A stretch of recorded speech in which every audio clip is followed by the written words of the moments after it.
El juego del ajedrez, tan antiguo y tan conocido por todos, en donde se nos enseñan cómo son los movimientos. Sabemos que el rey se puede mover un solo cuadro, que la dama o reina se puede mover como todas las fichas, excepto como el caballo, el alfil y sus movimientos diagonales, la torre, el peón, el caballo, en fin. Este juego del ajedrez que la mayoría, si no todos, alguna vez practicamos, me puso esta semana en un reto particular porque en esta situación de confinamiento me puse a enseñarle a mi hijo a jugar ajedrez. Y un niño de 6 años, quien yo suponía iba a poder derrotar en los primeros juegos, hizo el juego como a él le dio la gana y hemos terminado varias veces en tablas. ¿Y esto qué tiene que ver? Que estamos enfrentados con un Bueno, enemigo creyendo basta. nosotros que ¿Qué tiene? conocemos absolutamente todas las herramientas, No, pero yo no quiero ese más. enemigo está jugando con nosotros en las herramientas de él.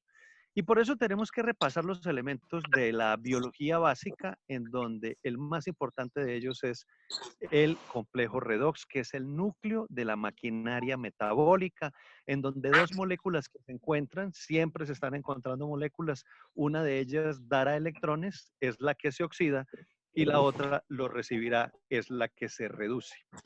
Cuando ustedes vean entonces por ahí en un diagrama el NAT y después el NATH, se acordarán que el que tiene el H es porque recibió el átomo de hidrógeno y por eso quedó reducido. Y cuando en nuestra mitocondria, que es donde se realizan estos intercambios de oxígeno, se va a producir como impurezas de ese intercambio estas especies reactivas del oxígeno, que aquí estoy listando unas pocas, pero quiero que pongamos atención en estas, que serán las más importantes en el transcurso de la comprensión de los fenómenos oxidativos e inflamatorios que suceden en el cuerpo. El ion superóxido y el radical hidroxilo. Este ion superóxido tenemos muchas formas en el cuerpo de controlarlo y de limitarlo. El radical hidroxilo no. Tenemos muy poquitas, por esto es el peor. Este es el peor de las especies reactivas del oxígeno o radicales libres. Y se forma por una reacción que se llama reacción de Fenton, que necesito que la miren con detalle, porque en esta reacción de Fenton, un peróxido de hidrógeno se suma a un hierro férrico para producir oxígeno y hierro ferroso, y ese hierro ferroso que se junta con el peróxido de hidrógeno va a producir otra vez hierro férrico y empieza esta cascada de eventos que van a llamarse radicales hidroxilo, que como les dije, son los que producen un estado de envenenamiento general del sistema de oxidación porque no hay forma de contrarrestarlos. Pero ni todos los radicales libres son malos, ni todos los antioxidantes son buenos. Recordemos entonces cómo funcionan.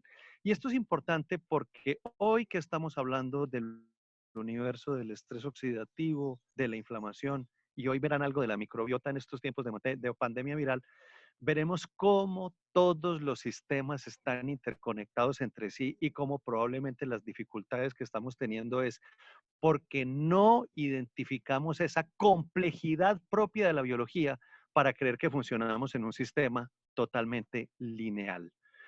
Un motor de un carro necesita combustible y oxígeno para producir energía.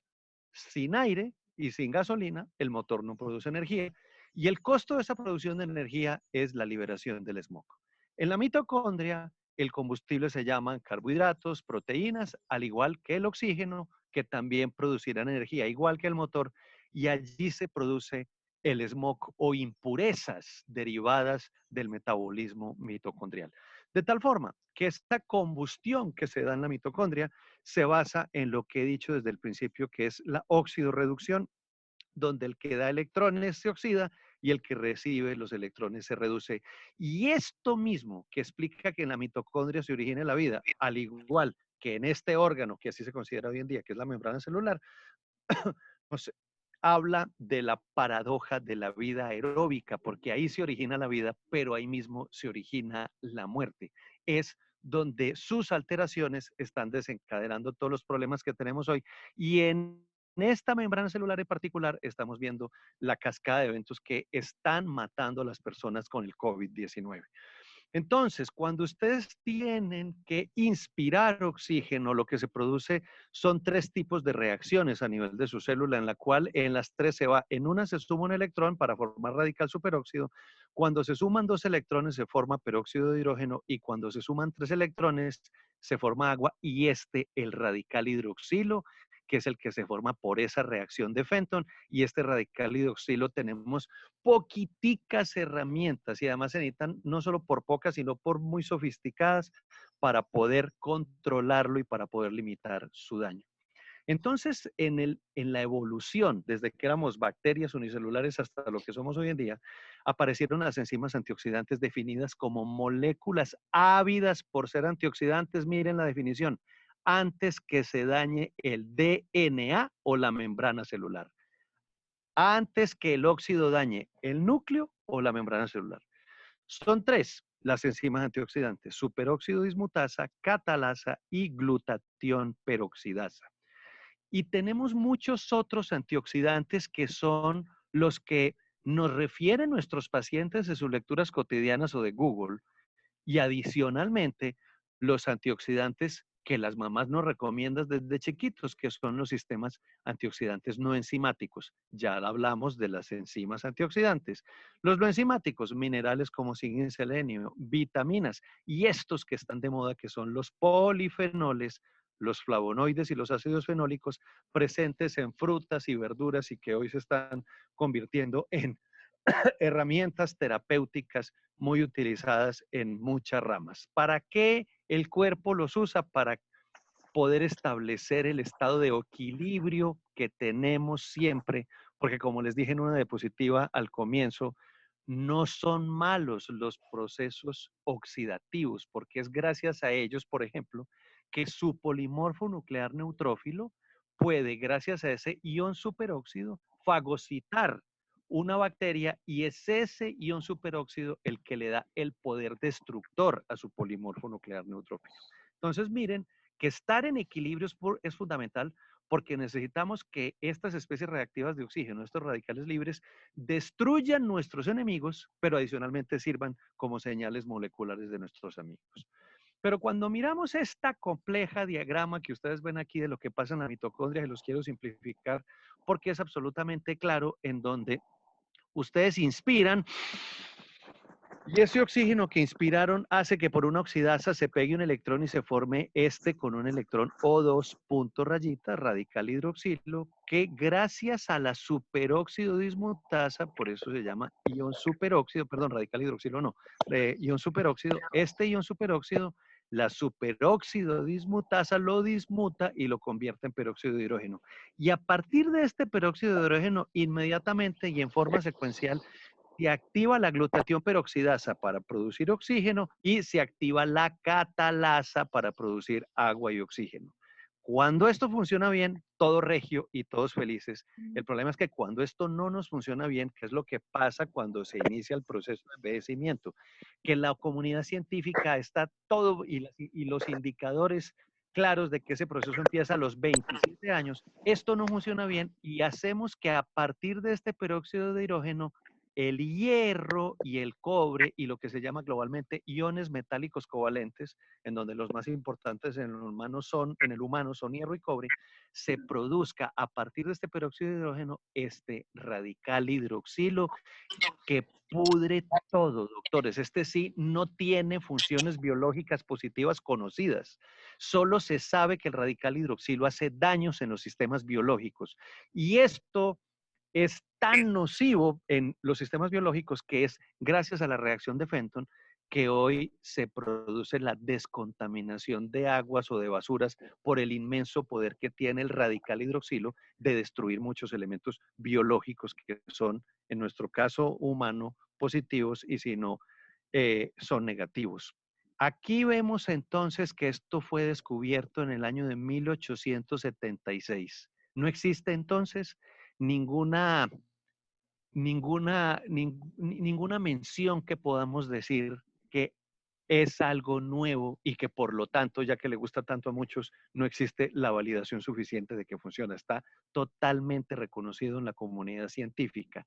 Y todo este cuadro que vemos acá es en lo que se basa la vida humana en el tercer planeta después del Sol, y la vida de las plantas y la vida de los animales y la vida de todos los seres vivos que necesitamos de oxígeno para respirar. Y entonces aquí vemos en esta pirámide de los antioxidantes que las más escasas, pero que son las más importantes y por eso están en la parte alta de la pirámide, son el superóxido dismutasa, la catalasa y el glutatión peroxidasa, y el resto de lo que consideramos antioxidantes son absolutamente indispensables, pero lo tenemos en menos cantidad, pero son absolutamente indispensables. ¿Qué se requiere para que un antioxidante se considere como tal? Que tenga capacidad para quelar metales. Miren que estamos hablando de hierro y de cobre, iones metálicos covalentes. Un antioxidante debe poder trabajar ahí.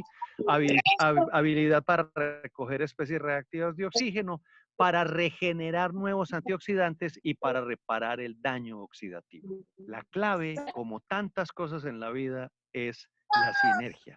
Y nosotros somos lo que nos comemos, y eso nos lo decían nuestras abuelas desde hace muchísimos años.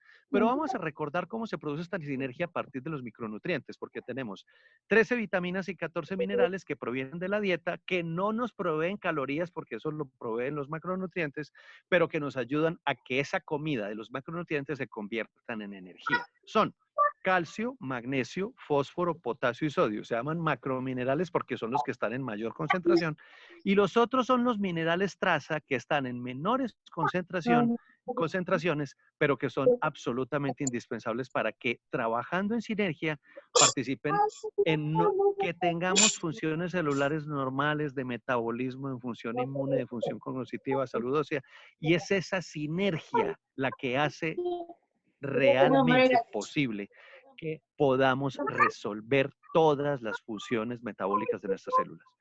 Entonces aparece el concepto de deficiencia y de insuficiencia, en donde la deficiencia de un micronutriente, como estos que menciono aquí, por bajo consumo, produce un déficit intracelular que se va a llamar enfermedades. Ya las hemos conocido y hoy en día se ven escasamente: el escorbuto, el beriberi por déficit de tiamina, el raquitismo por déficit de vitamina E. Pero cuando tenemos insuficiencia, lo que hacemos es que consumimos el nutriente, pero por debajo de los requerimientos diarios, y esto no nos produce una enfermedad con un nombre, sino que nos produce es esto, la inflamación. Y entonces entramos en un nivel que hoy la comunidad científica llama inflamación crónica de bajo grado. Y esa inflamación crónica de bajo grado es la responsable, gracias a que no comemos bien, de una lista larga de trastornos inflamatorios que se están volviendo pandémicos hoy en el mundo. Ustedes aquí pueden ver lo que está pasando hoy en los Estados Unidos de América. Y pueden ver cómo el ideal de consumo cotidiano de estos nutrientes, llámense granos enteros, vegetales, frutas, comida de mar, aceites, fibra, potasio, están todos por debajo de lo ideal, todos. Mientras que las calorías que provienen de ácidos, de grasas sólidas y de azúcares, 280%, los granos refinados 200%. Y esto produce lo que llaman en la Universidad Estatal de Oregon la Standard American Diet, o SAT, la dieta triste. Y esa dieta triste, cuando se pretende reemplazar con lo que venden en la calle de suplementos nutricionales, miren ustedes que esto es lo que se consigue en el mercado norteamericano en términos de suplemento. Tampoco alcanzan al 100% de las necesidades diarias. Y cuando lanzan al mercado productos, no se sabe por qué algunos de ellos se intimidan y no son capaces de ponerle a todo el 100% de los requerimientos mínimos diarios para poder tener la vida. Y aquí les muestro un avión. ¿Por qué? Porque resulta que los seres humanos creemos que los aviones vuelan por las turbinas. Los que no están metidos en el mundo de la física, realmente no sabemos que el avión funciona porque el aire le otorga a las alas del avión la sustentación con la cual él está en el aire. Entonces es el aire, no solamente el que le da la vida al humano y el que permite que el avión vuele, sino el que permite que la mitocondria, gracias al oxígeno, cumpla su función. Pero la mitocondria merece un capítulo aparte en esta consideración de esta charla, porque es en ella donde se produce el estrés oxidativo, como ya les conté, pero es donde nace el concepto de la inmunidad innata. Entonces empezamos a ver cómo hay una integración ya entre mitocondria, estrés oxidativo e inmunidad innata, y empezamos a hablar ya de la complejidad de la ciencia que nos saca de los argumentos lineales, en donde una mitocondria funcionando mal, lo que va a producir, perdón, un minuto, una mitocondria funcionando mal, lo que va a producir es el disparo del sistema de inflamasomas para que nosotros tengamos un proceso inflamatorio mayor. Una mitocondria funcionando mal puede producir especies reactivas del oxígeno que va a activar respuestas inflamatorias y que va a activar genes que se van a encargar de que tengamos inflamación. Y entonces allí empezamos a hablar del impacto que tendrían los antioxidantes en el envejecimiento del sistema inmune que consideramos normal con el proceso de envejecimiento. Y sin embargo Mutación. vemos viejitos que envejecen bien y viejitos que envejecen mal como consecuencia de que pueden tener en ese estrés oxidativo, es decir, en esa inflamación, un balance que mantenga también balanceado nuestro sistema inmune. Y entonces empezamos a comprender que hay cosas que se conectan y que esto se origina y que se pretende explicar con esta teoría endosimbiótica del origen de las organelas, que es una teoría supremamente especial porque nos habla desde el año de 1967 que la mitocondria, tal cual la tenemos hoy en seres superiores y pluricelulares, o en humanos o en hongos, es una acomodación, es una ultra especialización de una bacteria. Cuando éramos bacterias unicelulares y nos volvimos seres pluricelulares, esos seres pluricelulares agarraron todo su funcionamiento de la bacteria para volverlo una mitocondria, y eso es lo que se llama la evolución de las mitocondrias.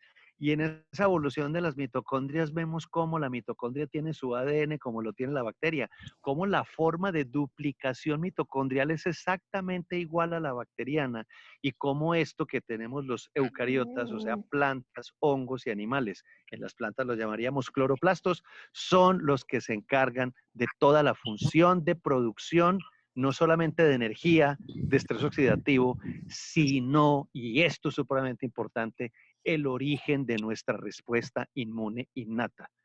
Y entonces estamos hablando de antioxidación y empezamos a hablar de las señales del redox. Y alguien nos dice, como este artículo, que cómo es que ellas son mediadas por la microbiota intestinal. Empezamos otra vez a recordar el papel de las bacterias, ya no de nuestra microbiota como un primo de la bacteria, de nuestras bacterias en el intestino para regular las señales del sistema redox. Y vemos como en esta publicación de la revista Nature nos recuerdan que la teoría de la desaparición de la microbiota está completamente relacionada con la epidemia de enfermedades crónicas de hoy, que no es más que la epidemia de inflamación de hoy. Y en este artículo de Cell, que es una fantasía, nos describen todo el rol de la microbiota en la inmunidad y en la inflamación. Entonces, miren, doctores, que empezamos a tener una cantidad de cosas que se conectan. Oxidación con inmunidad. Inmunidad, oxidación con mitocondria. Mitocondria con inmunidad. Y mitocondria bacteriana, microbiota con inmunidad y con inflamación. Y vemos trabajos espectaculares que nos describen cómo la microbiota comensal participa en el proceso de respuesta contra los virus, y que no es solamente lo que nos enseñaron en la Facultad de Medicina, que el interferón, etcétera, etcétera, sino muchísimos otros mecanismos en donde aquí ustedes lo están viendo, en donde esta microbiota activa el inflamosoma para que a partir de esas interleuquinas se active la migración celular que va a producir células B, células T, macrófagos, y ellos van a poder atacar los virus que nos están haciendo daño. Y ahí es cuando llegamos al concepto hoy, renaciendo, no renaciendo, el viejo concepto, pero que manejaban fundamentalmente los médicos que hacen medicina crítica, de la tormenta de citoquinas, y cómo esta tormenta de citoquinas se explica porque nosotros tenemos dos tipos de respuestas inmunes, la que es la que nos defiende en donde esta infección no letal, gracias a que nuestro sistema inmune reconoce rápidamente el agente agresor, recluta células y cuando la recluta desencadena respuestas de interleuquina 6, de factor de necrosis tumoral, para que al desencadenar esa respuesta podamos volver a la homeostasis, acabando la infección y sobreviviendo nosotros como huéspedes. Pero mire lo que pasa cuando se habla de infecciones letales en donde hay una evasión, en donde el germen o enemigo que nos ataca se puede esconder del sistema inmune, de tal forma que cuando tenemos esa respuesta ya es atrasada, y miren que aquí es donde está el punto de crecimiento del patógeno.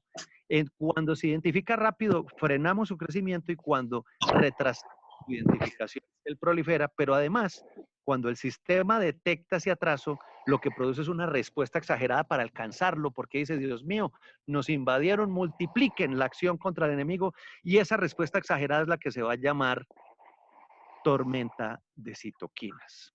Y esa tormenta de citoquinas es la que nos está matando en esta y en otras enfermedades.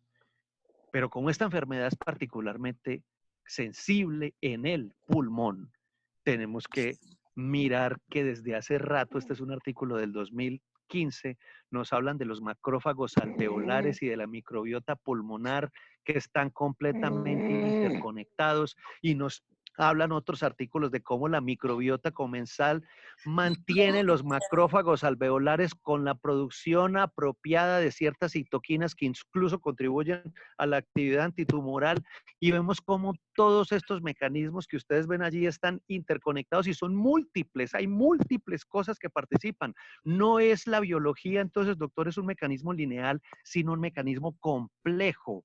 Y ese mecanismo complejo nos lleva a esto que es el eje intestino-pulmón. Y el eje intestino-pulmón está ya conectado con el eje intestino-cerebro. Nosotros los dermatólogos hablamos del eje intestino-cerebro-piel.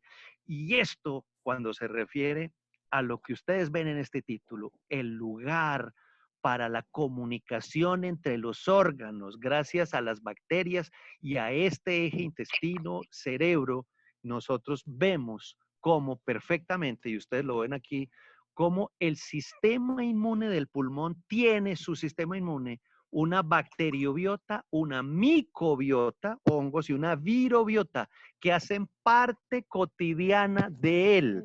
Lo que nos habían enseñado en nuestras facultades de medicina, que los órganos todos eran estériles, excepto donde hay colonización bacteriana del suyo, o sea, tracto gastrointestinal. Ustedes los otorrinos que están tan con toda la cavidad oral y toda la cavidad nasal, hoy en día sabemos que son muchos más los órganos que tienen una microbiota, micobiota, virobiota, y que esta microbiota, virobiota y micobiota está hablándose con la que tenemos en nuestro intestino, y cuando se habla se da esto que se llama la interacción entre el huésped y la microbiota y la conversación entre reinos, entre el reino gastrointestinal, el reino pulmonar, el reino del sistema nervioso central. Y entonces vemos, doctores, cómo esta realidad de la ciencia es la que no estamos viendo en el momento de la epidemia, porque estamos persiguiendo es otro tipo de cosas y estamos repitiendo los mismos errores, y los mismos errores que repitieron en Italia, lo repitieron en España, y la mortalidad no bajó un ápice, no bajó un punto, no bajó un solo punto por repetir las mismas herramientas.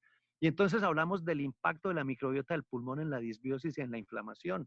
Y aquí, ¿qué es lo que nos muestran? Nos repasan todos los elementos que acabo de describirles que interactúan de las bacterias entre su pulmón y su intestino. Y este artículo que ya se los había mencionado, les va, apúntenlo, tómenle una foto, revísenlo, porque les va a dar una perspectiva completamente nueva de lo que ustedes hacen. Van a ver ustedes que esos niños que ustedes permanentemente han operado toda su vida, que porque tienen unas amigdalitis a repetición, lo que tiene es una disbiosis de cavidad oral, y que cuando ustedes les arreglan la disbiosis con probióticos, el muchachito va a eliminar su problema para siempre. Entonces, hay muchas cosas, doctores, que nos han enseñado y que nos enseñaron en su momento como lo que había, pero hoy lo que tenemos es cosas que nos empiezan a acercar a este problema y que nos van a revelar más. Porque miren que ustedes han visto que el elemento biológico de medida de peor pronóstico es el incremento de la ferritina. Y que el paciente que tiene ferritinas altas es un paciente de pésimo pronóstico en esta epidemia del COVID-19. ¿Y qué es la ferritina? Una proteína transportadora de hierro, pero que ni siquiera es para transportarlo, es para guardar ese hierro cuando hay en exceso. Y cuando entonces hablamos de ferritina, hablamos de hierro, y cuando hablamos de hierro, miren lo que hablamos, lo que tenemos aquí, cómo los metabolitos microbianos ejercen una acción de señal para la homeostasis de su hierro sistémico, doctores. Como otra vez vemos que todo se integra en un concepto en donde ustedes pueden ver aquí perfectamente que muchas personas afectadas de anemia de muchos años, cuando se hacen una reparación con probióticos, se mejoran de su anemia. Pero la ferritina es un epifenómeno. Epifenómeno es una palabra fabulosa en biología, ¿saben por qué? Porque Yes, sir. fenómeno significa que no sabemos si es causa o es consecuencia, porque no lo sabemos, simplemente está ahí. No sabemos si la ferritininemia tan alta que tienen estos pacientes o la hiperferritinemia que tienen estos pacientes son causa de la muerte o son consecuencia de lo que está pasando. Y entonces tenemos que revisar cuál es el concepto de la ferritina para que podamos con eso entender qué herramientas terapéuticas podíamos llegar a tener. Y aquí, en esto que no tiene nada que ver con la epidemia viral, ¿no? Y esto es un artículo del año 2014, nos hablan cómo el ácido alfa lipoico contribuye en forma eficaz. Es probablemente uno de los moléculas y suplementos nutricionales que el antes de hierro más eficaz para resolver este problema de la sobrecarga de hierro, que es el asunto que hoy está en el núcleo de los epifenómenos que no podemos entender. Doctores, es en 360 grados como tenemos que ver la medicina, porque esta medicina que parte de esa reacción de Fenton que les describí al principio, que produce esos radicales hidroxilo que pudren todo y que dependen del hierro, nos recuerdan lo que pasa en los sistemas aeronáuticos. Los aviones hoy en día no se caen, los aviones los tumban los pilotos. Un avión no se cae porque un avión está construido con sistemas. Vamos a entrar. Listo. Listo.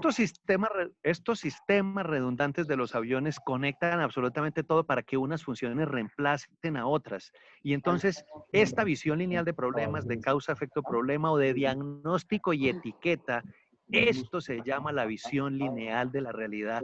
Y así no funciona la biología, doctores. Así nos la enseñaron a nosotros, pero resulta que así no funcionan. Por eso es que la frase de Albert Einstein en estos tiempos de pandemia tiene más valor que nunca. Locura es hacer la misma cosa una y otra vez esperando obtener diferentes resultados. Seguimos repitiendo los mismos protocolos de los chinos, de los italianos, de los españoles y la gente se sigue muriendo exactamente igual.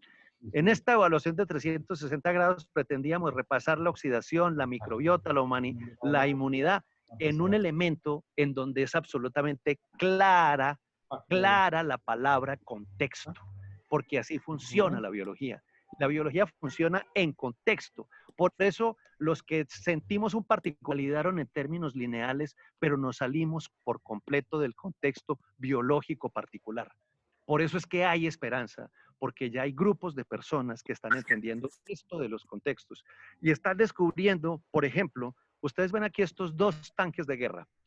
El uno es de verdad y el otro es un tanque inflable, construidos en la Goodyear en los Estados Unidos para ponerlos, y miren ahí cómo levantaban ese tanque inflable, para ponerlos a la vista de los extraordinarios visores nazis que tenían en sus aviones y para que los nazis creyeran que iban a ser invadidos por una fuerza terriblemente grande cuando de tanques y de aviones que eran todos inflables.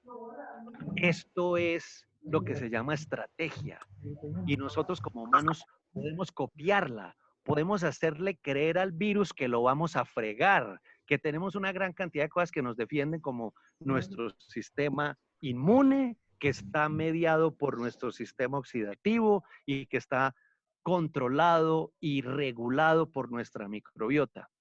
Entonces la idea es, hay que hacer algo, hay que hacer algo. No podemos quedarnos de manos cruzadas esperando a que nuestros papás, que son diabéticos o que son hipertensos, sean el blanco fácil de este bicho. Lo que sucede es que tenemos que partir de un concepto fundamental y es que lo lógico, que es lo que yo les describí a ustedes, no siempre es la verdad. Y si lo lógico no siempre es la verdad, lo lógico, les decía, no siempre es la verdad. Y vemos toda esta enumeración de argumentos y de algoritmos llenos de sentido lógico, pero muchas de las cosas lógicas cuando las vamos a ensayar resulta que no funcionan. Pero en estos momentos realmente de angustia científica estamos obligados a que podamos contribuir en algo a aliviar el riesgo que tienen fundamentalmente nuestros seres queridos. Porque a todos nos preocupan nuestros abuelos, nuestros tíos, nuestros cuñados, nuestros hijos que tienen cualquiera de estos elementos que se han descrito como elementos, como cosas que agravan la inflamación. Y nos preocupamos porque cuando vemos que se nos muere alguien joven, como este dolor inmenso que tuvimos con el doctor que se murió de la Clínica Colombia, pero yo lo veía en las fotos, se veía un hombre con una obesidad central que puede ser discreta, pero que es generadora de inflamación y que esa generación de inflamación está en el núcleo, como un cocodrilo esperando que su víctima llegue para que se la coma sin hacer mucho ruido. Y entonces, basados en la ciencia, estamos haciendo una sugerencia. Es la que uso yo, la que usan mis padres, la que usan todas las personas y amigos y mis pacientes que me están diciendo. Un cóctel de probióticos que tiene que múltiples cepas. ¿Y qué es múltiples cepas? Hay que considerar una que se considera la directora de orquesta. ¿Qué es? ¿Qué es una microbiota, doctores? Una microbiota es ni más ni menos que una orquesta en donde ustedes tienen el oboe, la flauta, el saxo, la batería, etcétera, etcétera, etcétera. Y cada una da un tono distinto, que es lo que produce la melodía.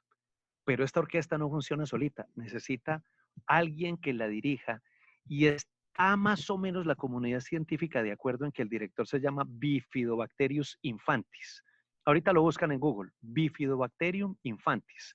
Y ese Bifidobacterium infantis es el que se encarga en el niño de que se pueda producir, en el niño recién nacido, de que se pueda producir una colonización apropiada de todo el tracto gastrointestinal. Pero el bifidobacterium infantis solo no hace nada.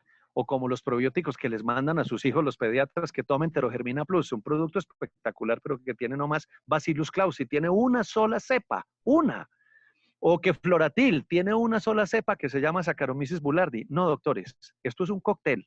El inconveniente de los cócteles de probióticos es que aquí y en Cafarnaún los probióticos son muy caros porque su sistema productivo es sofisticado y su sistema de transporte es aún más sofisticado para que estas bacterias liofilizadas en frío no se deterioren. Y a esto se le suma el cóctel de antioxidantes que tiene los que estamos usando nosotros, una base de superóxido mutasa, de lipoico y de curcuminoides nanoencapsulados.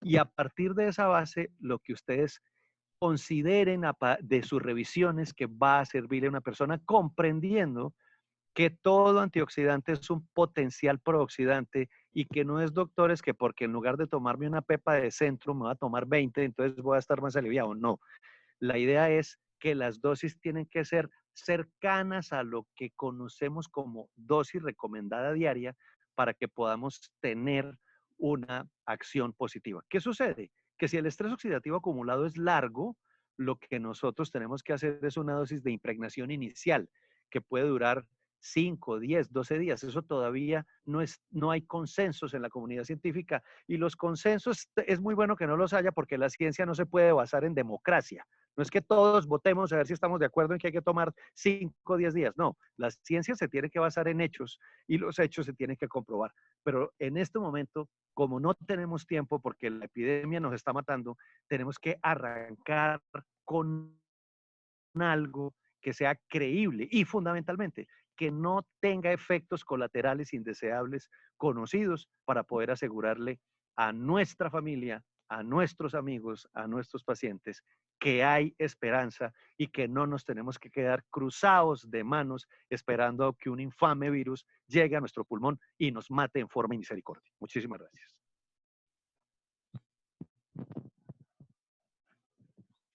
Eh, Doctor John Harvey, pues nos deja con una cantidad de dudas increíbles, me parece muy bien. Yo no sé si usted tenga tiempo para contestar algunas preguntas en este momento, porque yo sí creo que muchos de nuestros asistentes tienen, tienen dudas y le gustaría preguntar alguna cosa. Adelante, adelante, adelante.